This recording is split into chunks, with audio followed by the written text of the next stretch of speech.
Vamos abrir em Marcos capítulo 1, verso 1. Nós vamos ler apenas o verso 1. Diz assim a palavra de Deus. Princípio do Evangelho de Jesus Cristo, Filho de Deus. Amém. Senhor, com o poder do Teu Espírito, venha a nós, nos alimentar, nos confrontar com as Tuas verdades. Venha aquecer o nosso coração se estivermos frios. Ajuda-nos, Senhor. Como diz Pedro, só o Senhor tem as palavras da eternidade. Só o Senhor tem o perdão para nós pecadores. E nós queremos agora Te ouvir, Senhor. Porque nós viemos aqui por causa de Ti, Senhor. Nós viemos aqui porque assim ensina a Tua palavra que quando o Seu povo se reúne, o Senhor fala conosco. O Senhor está no nosso meio. Manifesta, Senhor, a Tua bondade e a Tua graça, gerando salvação nessa noite, gerando consolo, crescimento espiritual sobre nós, Pai. Ó Deus, estende a Tua mão e abençoa o Teu povo que Te busca nessa noite, em nome de Cristo. Amém. Essa é a nossa imagem que fala dessa série que nós começamos hoje. Nós vamos estar expondo o Evangelho de Marcos. E ali já tem algumas dicas, né? Quando você olha para a imagem, você vê bem no centro Jesus, o servo de Deus. O Evangelho de Marcos é um evangelho no qual mostra que Jesus veio para servir. Por isso, nós chamamos de servo de Deus. E, às vezes, a imagem não dá para perceber muito, mas ali as mãos, né? Representando as mãos de Jesus, que é a principal obra dele por pecadores. Ele morreu na cruz. Ele foi crucificado. Então, quando você for convidar alguém para vir à igreja, um tipo de imagem como essa ajuda.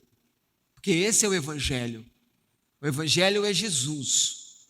O Evangelho é a morte de Jesus. O Evangelho é falar que Ele ressuscitou. Se você convida a pessoa por outros motivos qualquer, você pode até fazer isso, mas você vai entender nessa noite que você não está apresentando no seu convite a pessoa com a qual você está chamando a pessoa para se encontrar, que é Jesus Cristo. Deixa eu perguntar uma coisa para você. Quando você vai conversar alguma coisa importante com alguém, como é que você faz isso? Você é aquela pessoa que quer conversar com alguém, você chama a pessoa para comer. Eu me lembro uma vez que uma pessoa ela queria sair de um grupo que eu liderava, e ela me chamou para almoçar. Eu falei, poxa, que legal, a pessoa me chamou para almoçar, que bacana. Na hora que eu cheguei lá, comi e tal, daí eu falei, eu quero sair do grupo. Eu me senti levando uma facada, com a barriga cheia. Mas foi a maneira como a pessoa fez, sabe? Ela me chamou para comer na casa dela e depois me deu a notícia. Às vezes a gente faz isso com as pessoas, né? Que quando as pessoas comem, elas ficam mais tranquilas, né? Geralmente ficam mais felizes, então elas recebem essas notícias. Mas pode ser também que você seja como o Paulo. Paulo, quando ele ia conversar com alguém, primeiro ele falava, como eu te amo, estou orando por você todos os dias, você é importante para Deus, mas... E aí ele começa a tratar. Presta atenção nas cartas de Paulo, ele faz isso. Ele começa amoroso, caloroso, sensível, mas de repente ele, pau, dá uma pancada na cabeça. Com amor, com jeitinho. Pode ser que você seja como o Pedro. Como assim Pedro? Pedro já vai e mete o dedo na ferida. Não tem introdução. Ele já chega, já abre na porta falando tudo que está ali e tal, é o jeito de Pedro. Pode ser que você seja um Pedrão, né? Quando você vê esse evangelho, você precisa entender como Marcos, ele inicia esse livro, que é esse evangelho, e que ele vai direto ao ponto. Ele não faz rodeio. Ou seja, ele está dizendo assim, eu não tenho tempo de falar coisas que não são importantes, então eu vou direto ao que é importante. No princípio do evangelho de Jesus Cristo, Filho de Deus. E aí ele vai linkar todo o livro, como se ele estivesse abrindo. Ele não tem tempo, ele já vai direto. Falou, isso aqui é sobre Jesus. Isso aqui é o evangelho. Que maneira de abrir um livro.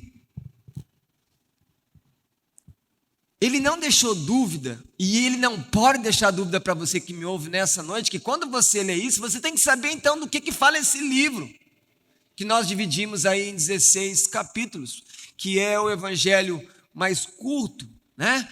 Então, Marcos, ele tem aqui uma missão de escrever um livro que vai falar sobre a vida de Jesus.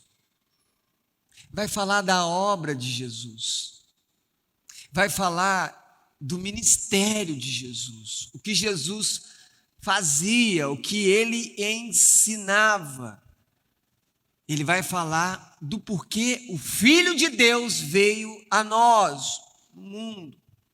E quando você olha aqui para o capítulo 1, diferente dos outros, ele já começa citando as profecias.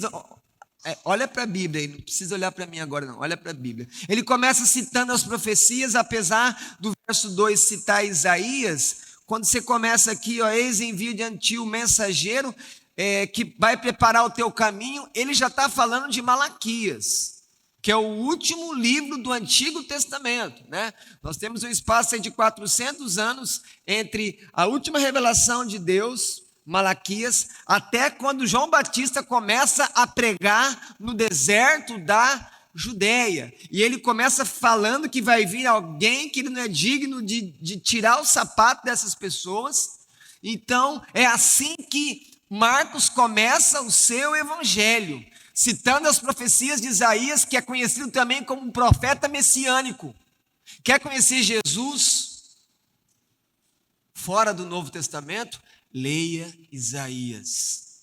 É uma grande literatura. Recomendo que você compre alguns bons comentários também para te ajudar a entender. Mas ali é o profeta no Antigo Testamento que mais fala de Jesus Cristo. É interessante até quando você olha para Isaías, ele tem 66 capítulos, a mesma quantidade de livros da Bíblia. E ele tem uma repartição, geralmente os estudiosos repartem Isaías entre o capítulo 39 e o capítulo 40. E quando você então olha para isso, você percebe que até 39 ele está falando de uma maneira com o povo. Ele está falando muitas vezes de juízo, de que o povo precisa se arrepender. Mas quando ele chega no capítulo 40, e é o que Marcos está citando aqui, ele começa a falar então de uma esperança, de um consolo. E vocês ouviram aqui nessa noite, tem a palavra até boas novas nesse capítulo 40. Então, se você presta atenção nisso, parece que a metade de Isaías é olhando para o Antigo Testamento e a outra metade é olhando para o Novo Testamento, onde vem o Evangelho vem. E é por isso que Marcos escreve esse livro. Ele está dizendo, o Evangelho chegou, o princípio do Evangelho, Jesus. Provavelmente, Marcos escreveu esse livro ali alguma coisa na década de 60. Nós não conseguimos chegar na exatidão do ano, mas provavelmente nos anos 60, ele escreve esse livro, esse evangelho, e ele escreve explicando sobre Jesus, a obra de Jesus, o ministério de Jesus, e ele tem um público-alvo para quem ele escreve. Ele está escrevendo para gentios romanos. Então, provavelmente, esse evangelho foi endereçado para aqueles cristãos que estavam vivendo na capital do império, em Roma. E você percebe isso por várias características do próprio livro, mas também pela tradição da igreja. Então ele vai falar da morte e ressurreição, ele vai falar do ministério de Jesus. Mas tem uma coisa aqui importante, que é como Marcos escreve. Se nós fôssemos lá para aquele ano 60, nós teríamos ali: Pedro foi morto, Paulo foi morto, Roma está cada vez mais ferozmente perseguindo a igreja de Jesus. Não é mais uma questão só dos judeus, do judaísmo perseguindo o que eles chamavam de seita, o caminho, que era o cristianismo. Não, o Império Romano cada vez mais. Os anos 60 são os anos do terrível e do louco incendiário Nero, que pôs fogo em Roma e depois coloca a culpa nos cristãos, porque ele queria uma nova cidade onde ele pudesse colocar o seu próprio nome para exaltar a si mesmo, como era o coração vaidoso da maioria dos imperadores romanos. Então, quando Marcos está escrevendo aqui, de uma certa maneira, ele tem um coração de pastor, porque ele tem uma igreja que está sofrendo em Roma. E então, ele decide: eu vou escrever a história de Jesus, porque eu quero que aqueles irmãos que estão lá em Roma, que estão sofrendo, que estão perseguindo, que muitas vezes estão perdendo seus bens, que estão perdendo seus trabalhos. Às vezes a pessoa era funcionária pública e aí confessava que era cristão, ele perdia o trabalho dele. Que tempo difícil para ser cristão, né, igreja? Perdeu o trabalho porque confessava Jesus. E então ele escreve sobre Jesus, querendo levar consolo, querendo levar esperança à igreja. Mas se então eu tenho esse homem com coração de pastor escrevendo sobre Jesus Cristo, e já digo aqui que provavelmente esse evangelho, ele é o primeiro evangelho a ser escrito. Mas quando você olha os evangelhos, você tem um evangelho de Mateus grande, um evangelho de Lucas grande, um evangelho de João totalmente diferente dos outros. Ele é totalmente diferente dos outros. Tanto é que Mateus, Marcos e Lucas são chamados de evangelhos sinóticos, porque ele tem geralmente uma cronologia, que ele começa ali, vai o ministério de Jesus na Galiléia, o ministério de Jesus na Judéia, depois ele chega em Jerusalém, ali ele é julgado, e ele é condenado, ele é morto, e ele ressuscita. O evangelho de João é totalmente diferente, você não encontra isso. Mas, quando a gente olha, você pode ter a impressão assim: Marcos deve ser um resumo, né? Marcos deve ser o seguinte: Marcos teve acesso ao evangelho de Mateus, ao evangelho de Lucas, que tem muito mais informações, muito mais histórias, muito mais ensinos, e ele resolveu fazer um resuminho para mandar para alguns irmãos que às vezes não queria ler um evangelho muito grande. É o contrário. Marcos provavelmente é o primeiro evangelho a ser escrito, e então pode ser que o próprio Mateus e o próprio médico de Paulo, Lucas, podem ter tido contato, com certeza, com esse evangelho, e então eles pudessem escrever o seu próprio evangelho, mas com ênfases diferentes. Mas quem então é esse Marcos? Marcos é um homem que é filho de Maria. Quantas Marias seguiam Jesus? Quantas Marias? E ele era filho de uma delas, provavelmente uma viúva que morava numa boa casa em Jerusalém. Um outro ponto também sobre a vida de Marcos é que ele era filho espiritual de Pedro. Pedro, quando escreve a sua primeira carta, no capítulo 5, verso 13, quando ele vai fazer as saudações finais, ele fala: meu filho Marcos. Provavelmente ou Marcos se converteu da pregação de Pedro, que essa linguagem filho quer dizer isso, ou então era um mentor na vida de Marcos. E nós precisamos então olhar para esse relacionamento muito íntimo de Marcos com Pedro e pensar no seguinte: quem foi a principal influência que levou esse homem que não é apóstolo? Marcos não está entre os 12, mas ele é alguém que escreve um evangelho. porque era muito próximo de Pedro. Então ele conversou muito com Pedro, ele viu muitas coisas na vida de Pedro, e então ele escreve o seu evangelho como alguém que é mentoreado pelo apóstolo Pedro. Não bastasse ser um filho espiritual de Pedro, que o credenciou a escrever o evangelho, ele ainda era primo de Barnabé, que foi aquele que consolou Paulo no momento mais difícil da sua vida cristã, quando ele volta para Tarso, porque a igreja rejeita ele. E Barnabé vai lá, pega Paulo, traz ele de volta para a igreja de Antioquia, Atos capítulo 13, e dali eles vão para a primeira viagem missionária. Então olha como que Marcos era esse homem abençoado, filho espiritual de Pedro, treinado por Barnabé, e provavelmente foi o próprio Barnabé que chama ele para ir na primeira viagem missionária aos gentios, quando eles saem ali de Antioquia, né? O Espírito Santo separa Paulo, separa Barnabé e eles vão, mas no começo da primeira viagem, Marcos resolve voltar. E aquilo vai ser algo que vai custar alguma coisa para ele no futuro. Pensando na vida familiar de Marcos, provavelmente a instituição da ceia por Cristo, na quinta-feira, antes dele ser morto na sexta, acontece na casa do próprio Marcos.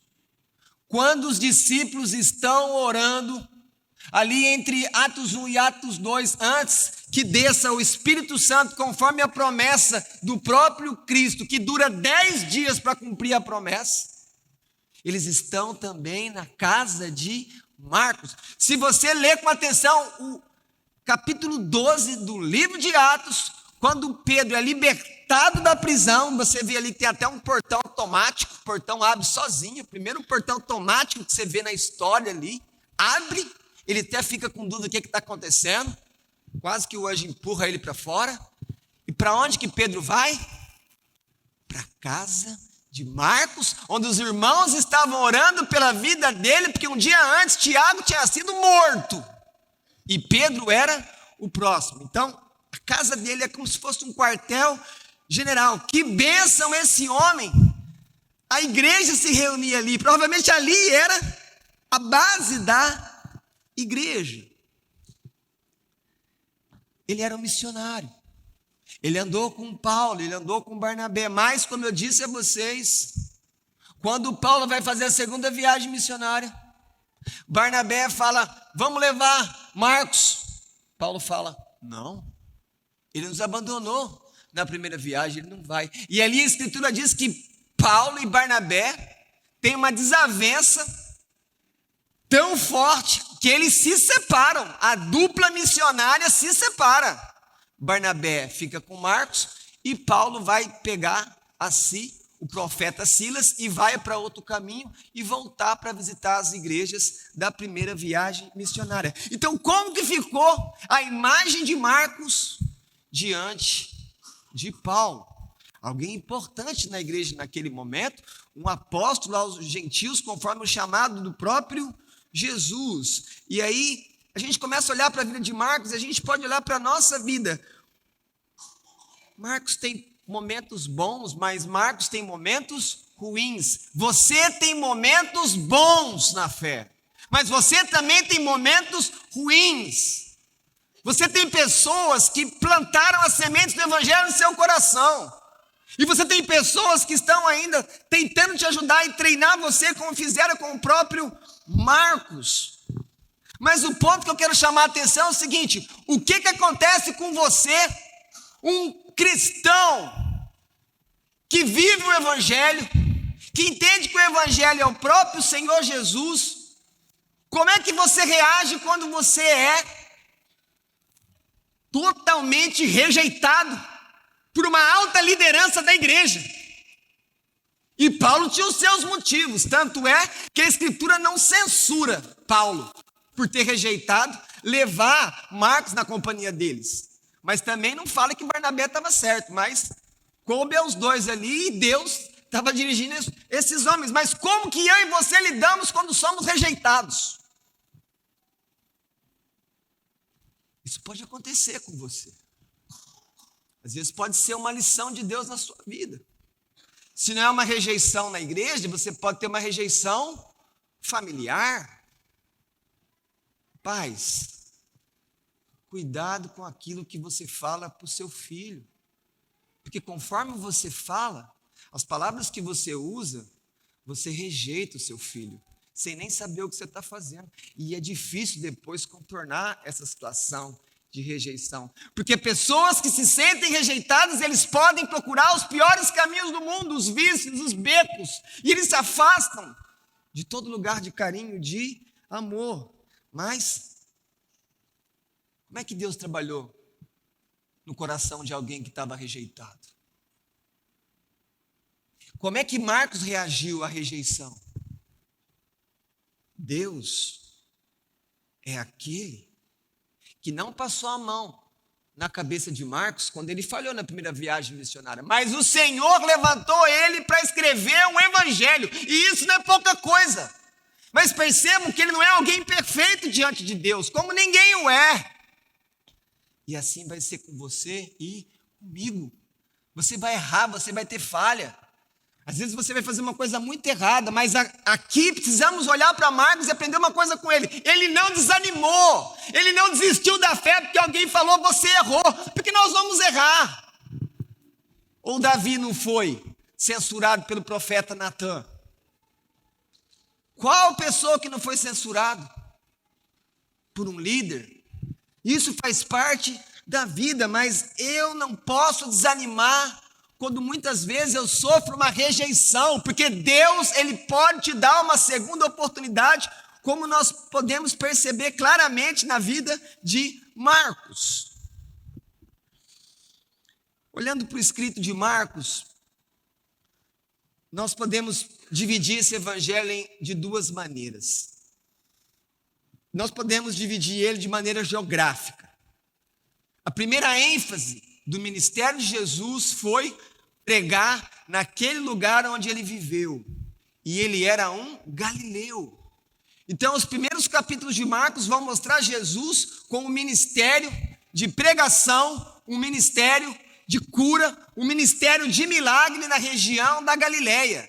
Mas depois ele vai passar também para a Judéia. E por fim ele vai chegar na capital, ele vai chegar para onde sobem todas as tribos, que é Jerusalém. Em Jerusalém, ele vai encontrar a cruz, que é o destino final dele, que é a missão desse guerreiro do Senhor. Então essa é uma divisão geográfica do evangelho de Marcos: Galileia, Judéia e Jerusalém, onde ele morre e ressuscita. Mas, do outro ponto de vista, nós podemos também, conforme estudiosos, dividir esse evangelho a partir de uma confissão que todos aqueles que creem em Jesus um dia teve que fazer. Quando Jesus começa no capítulo 8 a falar com os discípulos: quem vocês dizem que eu sou? Uns dizem que eu sou Elias, outros dizem que eu sou João Batista que ressuscitou. E aí então Pedro, o para frente, o que vai direto na ferida, o que ele diz? Inclinado, guiado pelo Espírito Santo: tu és o Cristo.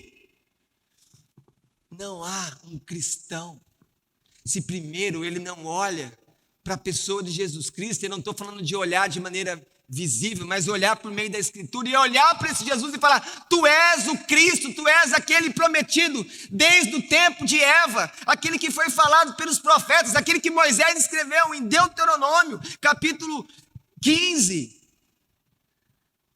Tu és o Filho de Deus. Então, a partir dessa declaração que Pedro tem, confessando Jesus Cristo, quando nós olhamos no capítulo 8, verso 27, para trás, nós percebemos que Marcos, ele está enfatizando os milagres de Jesus, as curas de Jesus. Mas depois dessa declaração de Pedro, há uma mudança na maneira de Marcos conduzir o livro dele. Ele começa então, quando Jesus vai se achegando à Judéia, se achegando à cruz em Jerusalém, Marcos então começa a enfatizar o ensino de Jesus voltado para os seus próprios discípulos. E aqui a gente pode pensar na nossa vida também. Você, como cristão, muitas vezes você tem que ser alguém voltado para os de fora, para as pessoas que não têm Jesus, porque você é chamado para anunciar o Evangelho, e o Evangelho é Cristo. E falar o Evangelho é falar que Jesus morreu por pecadores e ressuscitou por pecadores. Mas, por outro lado, também você tem que ter momentos de você se voltar mais para o meio dos seus irmãos, para estudar a Escritura, para conhecer mais de Cristo. E é um outro momento também na fé. E o ideal é como o próprio Evangelho de Marcos é, um evangelho muito equilibrado. Por exemplo, o Evangelho de Marcos é aquele que coloca na mesma proporção a natureza humana e a natureza divina. Ele mostra a glória de Jesus, mas ele mostra também a cruz de Jesus. Então nós podemos aprender com o Evangelho de Marcos esse equilíbrio, de estarmos muitas vezes voltados mais para dentro da igreja, mas também voltados para fora, pregando o Evangelho, levando Jesus Cristo para as pessoas. Algumas características rápidas desse evangelho. Primeiro, quando você começa, olhe para o capítulo 1, por favor.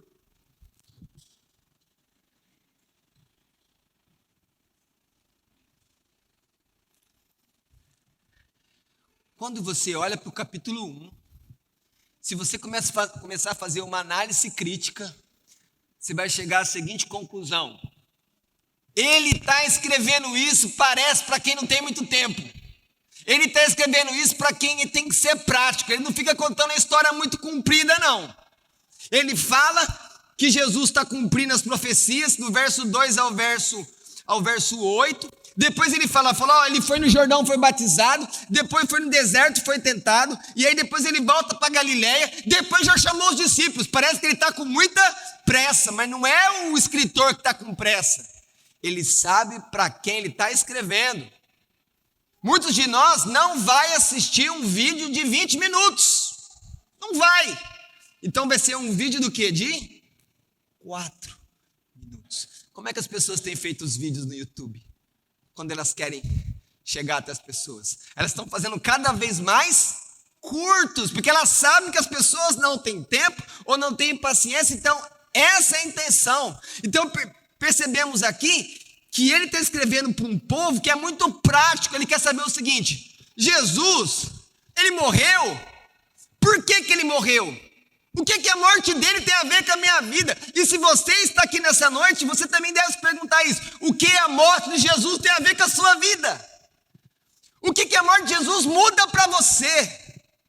E é por isso que nós temos que buscar a Deus, para entender o Evangelho, porque senão eu posso estar buscando a Deus pelos motivos errados. Uma outra coisa interessante do Evangelho de Marcos é que ele é aquele que mais usa expressões latinas, mostrando com isso uma evidência interna do livro de que ele foi escrito para romanos. Foi escrito no grego koiné, o grego comum da época, sim, mas tem muito, nós chamamos de latinismos. As palavras padrante, tributo, soldado, palavras centurião, legião, palavras latinas.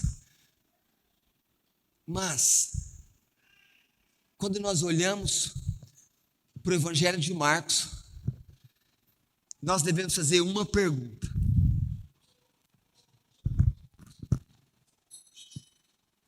Marcos está respondendo uma pergunta no Evangelho inteiro. E ele começa a fazer isso a partir do capítulo 1. E essa pergunta é: quem é Jesus? E a resposta do próprio Marcos está no verso 1. Ele é o Filho de Deus. Esse Jesus que eu estou anunciando, que ele vai mostrar as curas, que ele vai mostrar os milagres. Quem é esse Jesus? Ele é o Filho de Deus. Ele veio para servir o Pai dele. Ele veio resgatar pecadores do pecado. E aí então nós chegamos no princípio, que é a primeira palavra que ele fala aqui. Quando um cristão, quando alguém que lê a Escritura vê essa palavra, a mente dela tem que ir aonde? Primeiro lugar que a nossa mente vai: no princípio, Deus criou os céus e a terra. Esse é o princípio da criação. Mas tem um outro princípio também, que é antes de Gênesis 1:1, que é um princípio na eternidade, e que o próprio evangelista João registrou ele quando falou: no princípio era o verbo. João capítulo 1, verso 1 é outro princípio. Mas que princípio que é esse que João fala? E quem é esse verbo? Esse verbo é Jesus. É o Jesus que Marcos está anunciando. Só que quando João fala, no princípio era o verbo, João está dizendo o seguinte: o Filho de Deus, Jesus Cristo, ele existe antes do tempo. Então o primeiro princípio é lá na eternidade, quando não existia o tempo. Depois, quando começa o tempo, no princípio criou Deus os céus e a terra. E agora nós chamamos aquilo que Paulo fala no capítulo 4 aos Gálatas, que ele fala que na plenitude dos tempos veio quem? Nascido de mulher, semelhança humana, o Filho de Deus. Por isso que Marcos fala, princípio do evangelho de Jesus. É como se ele estivesse falando assim: o evangelho chegou. Tem um circo ali. Qual que é a propaganda do circo? As antigas, pelo menos, né? Porque hoje é tudo rede social. O circo chegou. Marcos está dizendo: Jesus chegou. O evangelho chegou, aquilo que foi prometido, aquilo que foi falado lá atrás, porque quando você pensa no evangelho, o evangelho não é só aqui. Como é que nós chamamos aquela palavra que Deus falou para Eva logo após o pecado dela? O descendente da mulher vai derrotar, vai ferir a cabeça do descendente da serpente. Ele falou isso para Eva, e Eva creu. Nós chamamos ali do quê? Do proto-evangelho, do começo do evangelho, da graça de Deus. Foi ensinado quinta-feira aqui quantas promessas Abraão recebeu. Até chamam ali aqueles textos do capítulo 12 de Gênesis, de o evangelho de Abraão. O que Abraão fez? Deus fez tudo. Por isso, lembre-se, quando nós falamos, eu vou falar do evangelho, eu vou falar de Jesus, o que eu tenho que falar? O que eu tenho que falar quando eu falo que eu vou falar do evangelho? Será que eu estou sendo realmente fiel ao que a escritura fala sobre o evangelho? Porque a gente fala assim, eu estou evangelizando uma pessoa, pastor. Você falou da morte de Jesus? Você falou que o evangelho é o próprio Cristo? O evangelho é uma pessoa? Você explicou porque ele ressuscitou dos mortos? Quando você olha para Davi, por que Davi prefigura Cristo? Porque Davi era aquele que ia representar o povo para lutar contra o gigante, que até o rei Saul tinha medo. E como é que um cristão, olhando então para isso, pode ver o evangelho em Davi? Davi é exatamente uma pré-figura de quem é Cristo. Cristo luta por você, cristão. Cristo é aquele que perdoa os seus pecados, mas só pode perdoar o seu pecado porque ele morreu. Essa é a obra dele, ele tem que morrer. Ele é um servo destinado à morte. Ele não é um servo destinado ao glamour. Ele não foi chamado na sua primeira vida da encarnação a estar na corte de Herodes, dos reis de Jerusalém. Não! Ele foi chamado para estar com os simples, com os quebrantados de coração, com as prostitutas, com os ladrões. O evangelho de Mateus é escrito por um cobrador de impostos. Como que era um cobrador de impostos naquela época, odiado pelo povo? Mas foi alguém que falou sim ao evangelho quando Jesus falou com ele. Queridos, Marcos provavelmente é o primeiro que usa a palavra evangelho se referindo à vida. Porque antes de Marcos escrever esse livro, esse evangelho, Paulo já tinha começado a escrever as suas cartas. Ele já tinha começado a mandar carta para as igrejas. E Paulo usava a palavra evangelho. Só que Paulo usava a palavra evangelho no sentido de o conteúdo do evangelho. Enquanto que Marcos aqui está usando a palavra evangelho no sentido, o evangelho chegou, eu vou contar a história do evangelho para vocês. E aí ele fala da vida de Jesus. Por isso que nós podemos então identificar evangelho, que é a boa notícia, com o próprio nome de Jesus. O que é o evangelho? O evangelho é Cristo. Ele é a boa notícia. A boa notícia é: o Filho de Deus desceu, ele encarnou, ele foi um bebê, ele cresceu e ele viveu uma vida perfeita, sem pecado. Ele não quebrou nenhum dos mandamentos da lei de Moisés. Ele não foi como o primeiro Adão. Por isso que Paulo fala aos Romanos que ele é o segundo Adão. E ele faz tudo isso para representar aqueles que creem no sacrifício dele, creem nele, aqueles que creem no evangelho. E se você quer um bom resumo do próprio apóstolo Paulo sobre o evangelho, eu dou para você 1 Coríntios capítulo 15, versos 3 e 4. Cristo morreu pelos nossos pecados. Por que você veio aqui nessa noite?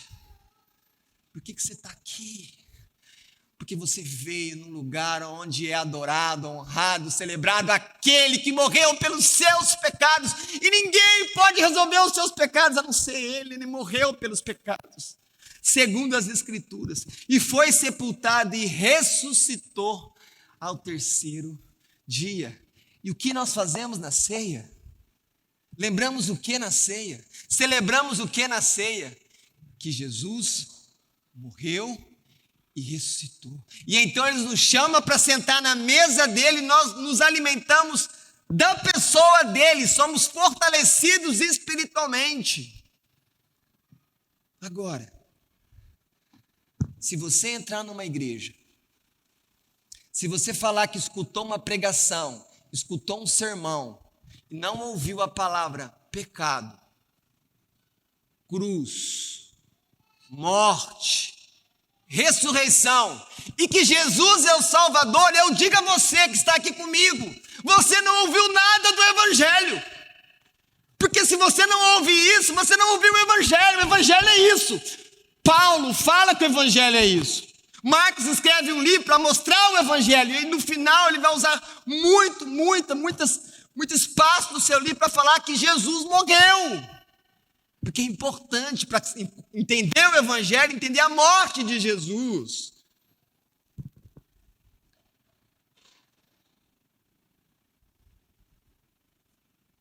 Mas o que significa evangelho? Além do que eu já falei, que o evangelho é o próprio Jesus. Entenda então, quando você fala assim, o que você é? A pessoa pergunta, qual religião que você é? E você responde, eu sou um evangélico. O que você está querendo dizer com isso? Eu creio no evangelho.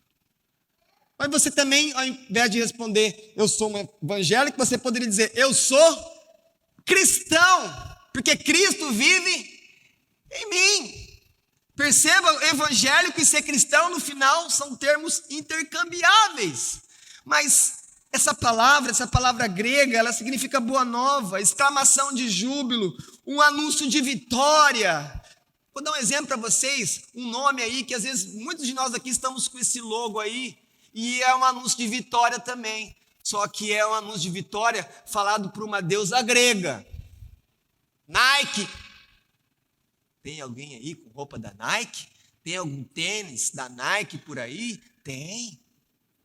Nike é um grito de vitória de uma deusa grega, mas está aí, virou marca de tênis, de roupa. Então, evangelho é um grito de vitória.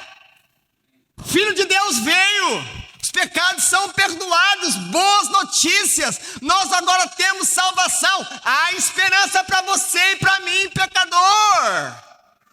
Evangelho, isso é evangelho. Imagina essa palavra no grego. O tom dela, o triunfo dela, a palavra que foi escolhida para anunciar a chegada de Jesus.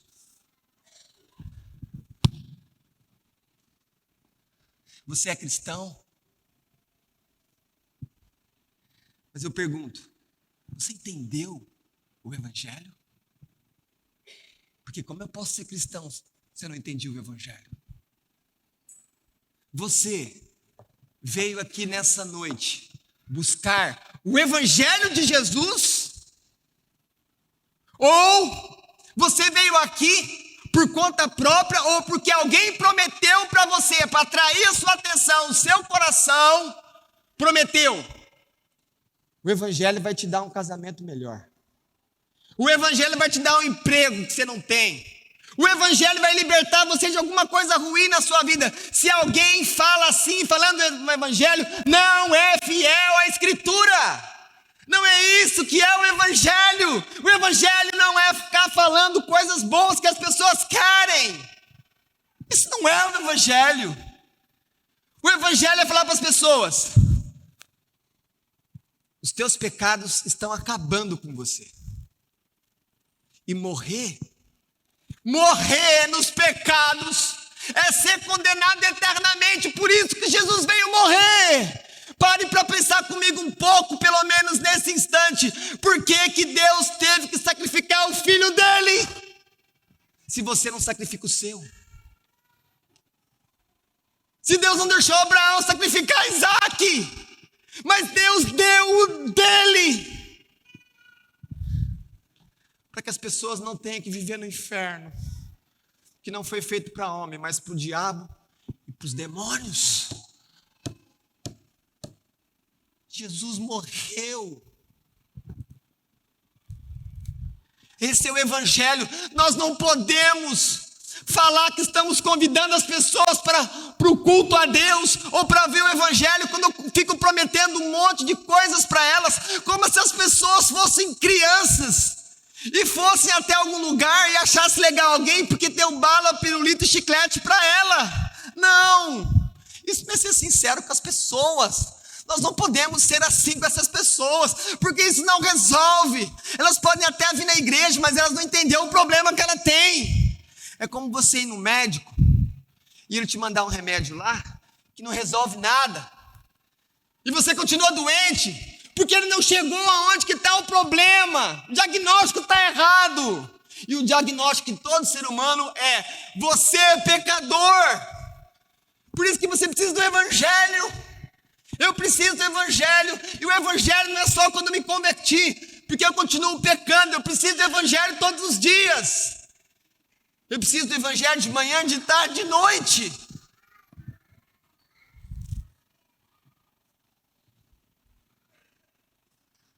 O motivo de alguém vir até um culto, vir até a Deus para adorá-lo, é porque ele tem um motivo importante que ele precisa. Eu preciso do perdão dos meus pecados, porque eu não quero ser condenado, eu não quero viver eternamente longe de Deus.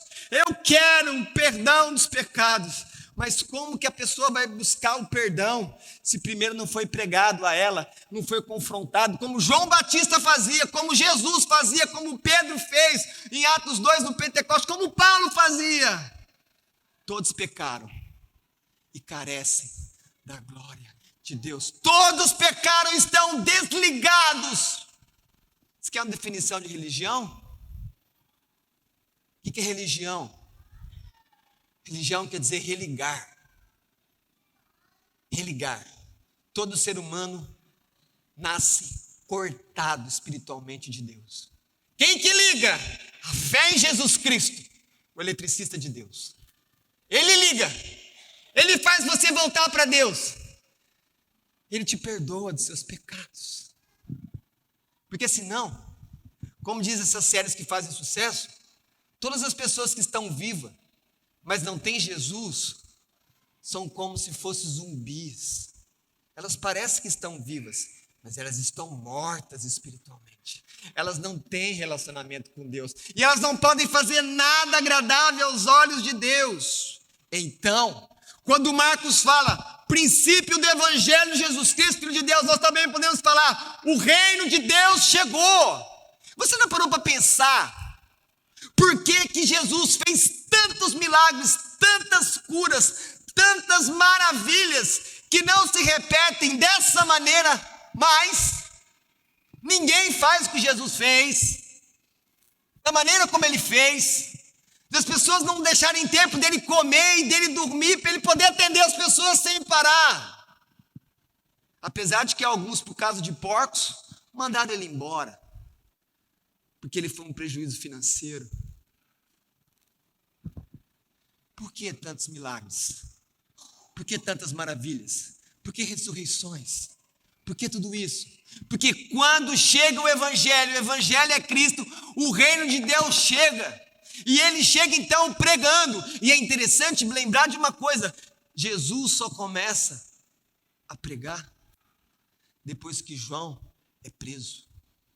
Porque João tinha um ministério definido por Deus. O ministério de João era o seguinte: preparar o caminho para o Evangelho. Cristo, quando ele batiza o Evangelho, Cristo, ele não tem mais ministério. Acabou o ministério de João Batista, ele cumpriu, ele foi fiel. Por isso que depois ele vai ser preso por denunciar o adultério do rei, e ele vai perder a cabeça para a glória de Deus. E a Bíblia diz que fora Jesus não há um ser humano como ele. Mas acabou o ministério dele. Por quê? Porque se o Evangelho chegou, ele não tem que mais preparar o caminho. Jesus começa a pregar, e tantos e tantos e tantos milagres quer dizer o seguinte: aquilo é Deus falando. Olhem para esse homem. Ele é diferente de tudo que vocês já conheceram no planeta Terra. Ele é meu filho, e está acontecendo tudo isso porque eu estou colocando o meu sinal nele. Deus está legitimando tudo que o filho dele está fazendo para o povo ver. Agora o cego está vendo, os surdos estão ouvindo, os paralíticos estão andando, porque é chegado o reino de Deus. E qual que é a mensagem do reino? Qual é a mensagem do reino? Arrependei-vos. Arrependei-vos. Essa é a mensagem. Essa é a mensagem que as nossas crianças precisam ouvir. Essa é a mensagem que os adolescentes precisam ouvir. Essa é a mensagem que os anciãos que estão conosco, amados de cabelos brancos, precisam ouvir. Arrependei-vos. Se você está no Evangelho, pela fé em Cristo, então você é cidadão do reino de Deus. E isso muda a sua vida para sempre. Porque agora você tem um destino eterno no céu. E o seu relacionamento com Deus é outro. Pense nisso. Se você tem Cristo e se você confessa Cristo, pense nisso. Alimente a sua mente com essas coisas. Eu sou do Evangelho, e o Evangelho é meu. Eu pertenço ao reino de Deus. Eu pertenço a um reino que não empata, que não perde, que sempre é vitorioso, porque eu tenho Cristo. Mas muitas vezes a gente quer mais coisas materiais, a gente quer status, a gente quer o nosso nome conhecido. Não, nós já fazemos parte do reino de Deus.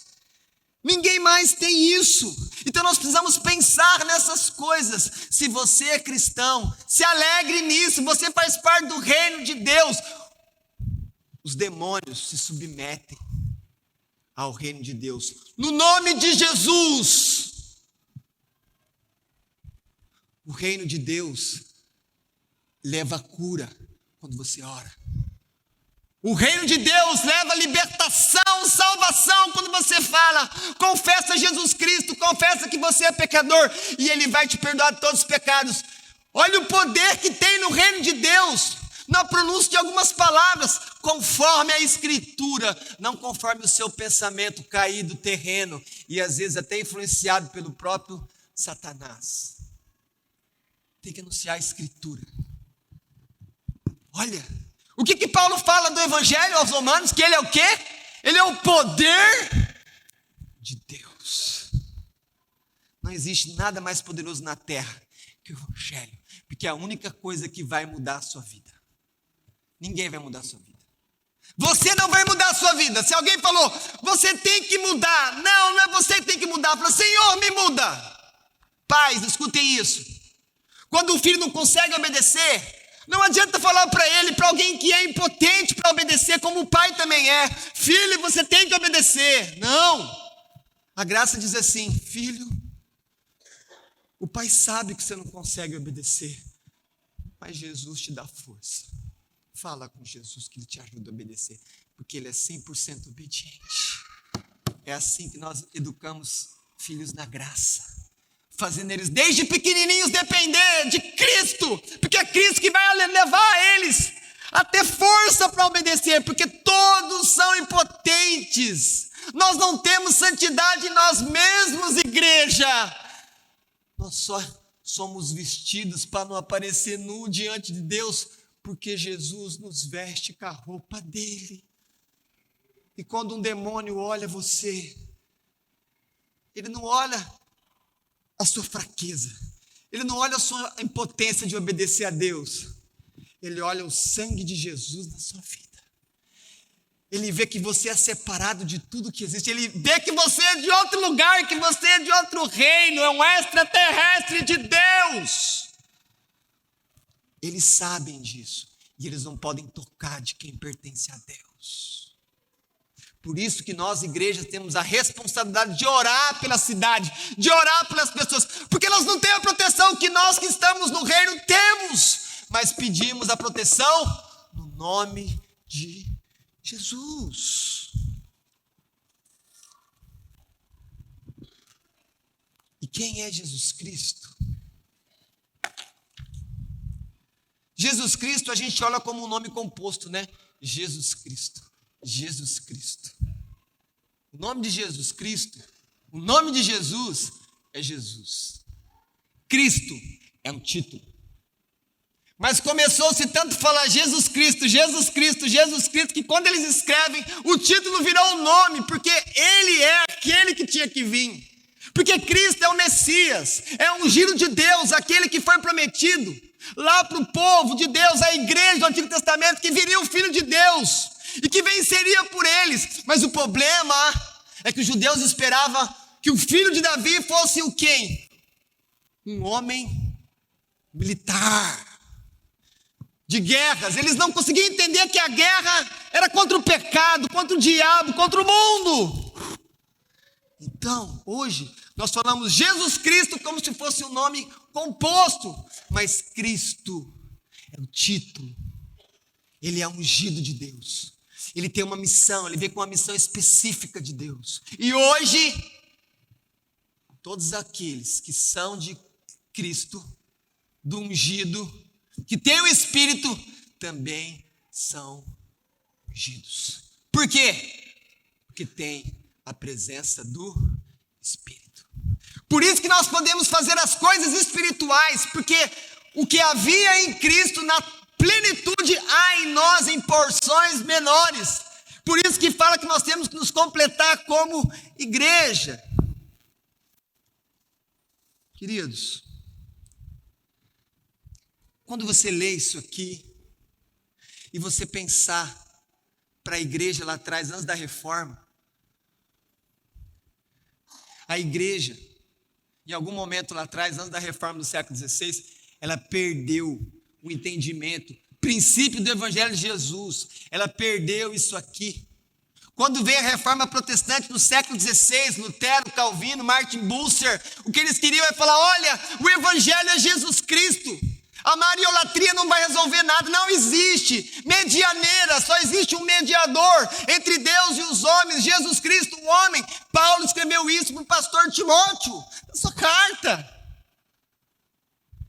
Entende então? Porque os reformadores tinham como um dos seus lemas, solas Christus, somente Cristo. Eles falavam para a igreja que estava perdida, cheia de mandamentos de homens, igreja, não, escutem aqui, escutem Marcos, o evangelho de Jesus Cristo, põe a fé nele, somente Jesus é que salva. Maria foi uma mulher abençoada, mas ela não tem poder, e então,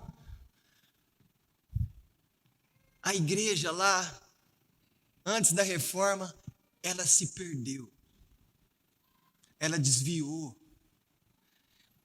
Por isso que tantas pessoas no nosso meio até hoje que acham que podem ser salvos pelos seus méritos, porque foram ensinadas isso lá há séculos atrás, isso foi passando de tradição e ficou aí enrustido no meio do cristianismo. A salvação é pela graça. O único que poderia ser salvo por suas próprias obras foi Adão, mas ele pecou e caiu.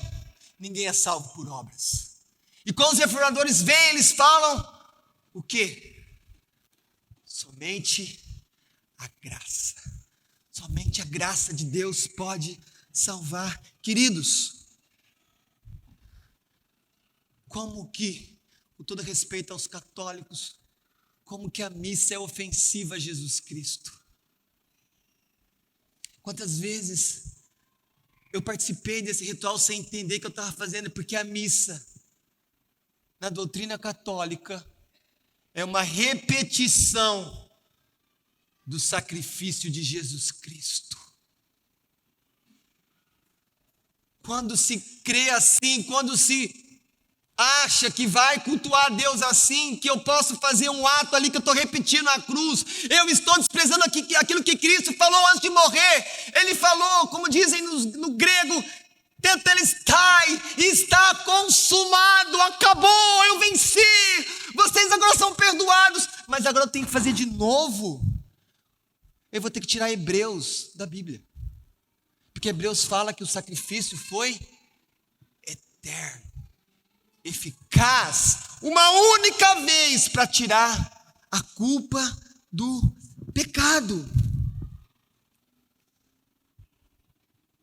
E o maior perigo que você corre e que eu corro é que nós sejamos como a igreja lá atrás, esquecer quem é Jesus. Quem é Jesus? O que significa ter Jesus na sua vida? O que ele fez com você? Qual a transformação que ele fez na sua vida, no seu coração? Você consegue perceber que ele mudou a sua história como? Antes de Jesus e depois de Jesus. É outra história. É a mesma pessoa, mas mudou a sua história. Olhem para mim, qual responsabilidades que você tinha diante de Deus, que você não conseguia cumprir, que ele chegou e tomou isso para si, agora ele cumpre as responsabilidades diante do Pai que você não podia cumprir, mas Deus vai cobrar.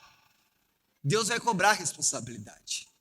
Que as pessoas têm que andar de maneira santa diante dele. O seu relacionamento mudou com Jesus? Como é que nós sabemos que nós somos transformados? Nós amamos a Deus, nós amamos os irmãos, nós não temos mais prazer nos pecados, nós não vivemos mais como escravos do diabo, mas agora nós vivemos como livres filhos de Deus. E agora nós temos prazer no quê? No culto. Porque o culto, como eu disse, é o êxtase da humanidade. É a criatura voltando para o Criador e dando glória a Deus. É você sendo feliz. Você quer ser feliz.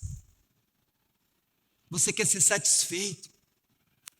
Só que você não vai encontrar isso em qualquer outro lugar, a não ser na adoração. A sua alegria está escondida na adoração. É o seu melhor momento. É o momento onde você mais se realiza como ser humano. Mas de tantos sermos enganados, contaminados com coisas menores, parece que a adoração não é o suficiente para você. Por isso que muitas vezes nós trocamos a presença de Deus no culto para fazer um monte de coisa que no final não te dá satisfação. E por fim, Marcos fala que Jesus é o Filho de Deus. E aí eu me lembro para quem que Marcos escreveu o Evangelho. Para os romanos. E aí quando você chega lá no capítulo 15, tem o centurião olhando para Jesus. E quando ele vê Jesus fazer o seu último suspiro com dificuldade extrema para respirar, a saturação de Jesus foi lá embaixo, ali naquela cruz. Ele fazia um esforço desumano para conseguir respirar, mas ficava ali. E não tinha saída. Mas foi voluntário que ele estava ali. E então aquele centurião olha para Jesus e fala: verdadeiramente, este homem é filho de Deus. Percebe o link? Ele começa o evangelho falando: Jesus Cristo, o Filho de Deus. Ele está escrevendo para Romanos, lá na capital do império. E quando ele está na cruz, quem que ele registra? Muitas pessoas estavam ali em volta da cruz, mas ele olha para o centurião, porque os romanos vão lembrar: nossa, olha aqui alguém da legião, do império, do soldado. E esse homem, então, pelo Espírito, ele fala: ele é o Filho de Deus. Para encerrar, Jesus diz no capítulo 10, verso 45 desse evangelho: pois o próprio Filho do Homem não veio para se servir, mas não veio para ser servido, mas para servir e dar a sua vida em resgate por muitos. Os estudiosos vão falar que esse é o principal verso desse evangelho. Por isso que nós falamos que Jesus é o servo. Jesus não veio para ser servido, ele veio para servir. E como que ele serviu?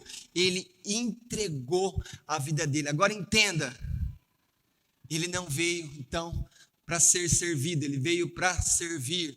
O evangelho é isso. Eu sou evangélico, então você é um servo. Você é um servo de Jesus, você vive para agradar a Ele, como Jesus era. Ele deu a vida dele, quer dizer que ele morreu por pecadores. Você precisa entender, lá no fundo da sua alma, que você está totalmente perdido diante de Deus por causa dos seus pecados. Todos aqui estão perdidos, se Jesus não te der a vida eterna. Mas a Bíblia diz que se você colocar fé nele, você recebe pela fé. Ele fez tudo, você acredita no que ele fez. Diz aqui ainda que Jesus, ele é um resgate. Sabe o que é isso? Escute isso aqui: todo ser humano é um escravo. Todo ser humano é um escravo. Escravo de quem? Um escravo num mercado chamado mundo. E quem é o dono desse mercado? Quem que está influenciando esse mercado? O diabo. Todo ser humano sem Jesus é um escravo no mercado. O mercado é o mundo. Mas Jesus diz aqui que ele veio para resgatar esses escravos, para libertar esses pecadores. E ele faz isso com o sangue dele. E aí tem a esperança para você e para mim. Como é que termina esse verso que Jesus falou? Dar a sua vida em resgate por muitos. Ele veio para salvar as pessoas, muitos. Quer dizer então que se você crê em Jesus verdadeiramente, seus pecados são perdoados. Você não precisa fazer. Não é que você vai mudar a partir de agora, você precisa crer nele. E ele vai mudar as coisas. Porque a nossa parte é a mesma parte que coube a Pedro, lá no capítulo 8. Quem vocês dizem que Jesus é? Jesus só é um mestre que te dá uns ensinos que você gosta e satisfaz seu coração e sua mente? Jesus é aquele que abençoa seu casamento, sua vida financeira e te dá filhos? Esse não é o evangelho. Mas se você, como Pedro, confessar que ele é o Cristo, os seus pecados estão perdoados. E você não é mais um escravo na mão do diabo. Você é um filho de Deus livre, livre. E você pode adorar a Deus, porque só os livres podem adorar a Deus.